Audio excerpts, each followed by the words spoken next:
I didn't take a lot of things into consideration when I started freelancing. I just had half a plan. I learned as I went along the journey. But now in hindsight, there is one important factor that sets you up to be able to scale your business or make more as a freelancer if you take it into consideration and you're intentional about it. And this factor is knowing exactly or being intentional about who is going to be your buyer. Who are you selling to? Keep in mind that freelancing is not a full-fledged business. It's a glorified job. There's only so much you can do in terms of scale because 9 times out of 10, it's going to be set up such that you are a solopreneur and you are only going to be working based on one man's strength.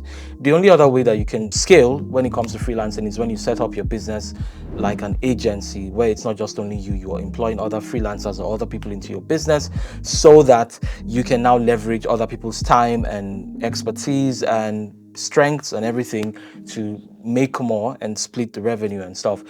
But still, there is only so much you can do when it comes to scale in your freelance business. Therefore, it's so important for you to decide beforehand or be intentional about who is going to be your buyer. So there is P2P, which is you selling to a person, or P2B, a person selling to a business. You can sell from B2P or B2B. So that's a business to a person or a business to a business. These are the four structures. So if you are a freelancer, you're most likely going to be in the P2P category. So that's a person selling to a person. That's very common. It's also very possible for you to be a solopreneur, a person selling to a business. But I'm going to approach this like for solopreneurs like myself, you're most likely one person selling to either a person or a business.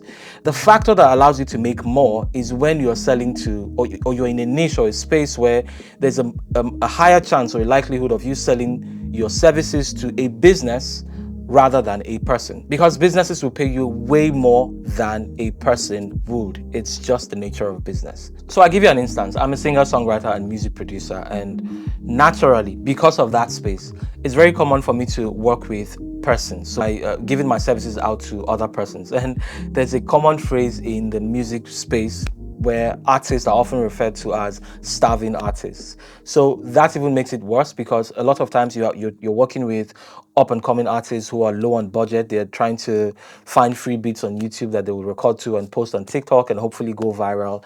So that's the kind of persons I'm most likely going to sell to, which makes earning possibility a lot lower than most other spaces. But then again, it doesn't mean that in a space like mine where it's common for me to sell to persons, I cannot also sell to businesses. I'll give you an example of when I found out the difference between working with a business and a person. The very first time I worked with a brand, and this was years ago, this was a company, a video game company. They were launching a video game and they wanted music to go along. So you know how you're playing a video game and then the character is going through the hurdles and stuff, and then there is kind of like accompanying music in the background, and they wanted us to make a number of those. And this relatively, yeah, compared to working with individuals, this was an easier thing for me to do. And they made me an offer and I just, and that was when I realized, oh, businesses value things differently than people. Businesses have more access to funds, to money, to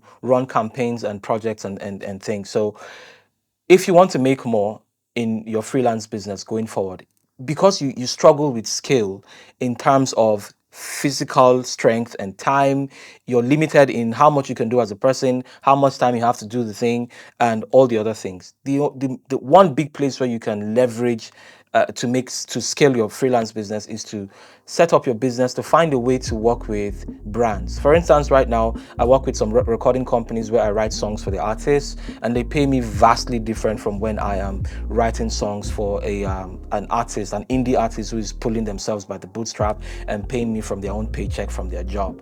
Vastly different. So whatever you do, there will always be a way for you to find a service or an offering that you're going to specifically offer to businesses. If you want to scale, if you want to make more, try to pitch businesses more than individuals. The freelance niches with mostly individual clients will be something like personal tutoring, personal coaching, photography, graphics design for personal projects, custom writing services and stuff like that for an individual. But then freelance niches with mostly business clients will be something like anything in the tech realm, like web design, front end, back end development, app development, softwares and stuff like that.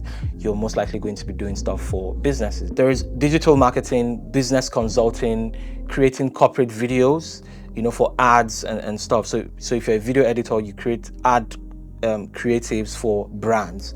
So that will be targeted towards businesses. And then there is copywriting for businesses and stuff like that. So the good news is that most niches, even though naturally would tend to get clients from the personal pool, they can also be tailored in such a way that you can package your offering in such a way that you also have something that is tailored for businesses. You can take pictures of individuals just as you can take product photography for brands. So that's the good news. That's the beauty. There is almost always a way for you to take something where you will naturally get clients from from the personal pool of clients and offer it in such a way that you are going to target businesses. So if you want to scale your business, if you want to make more with your services, think of how you can reorganize your offering to target businesses more than individuals.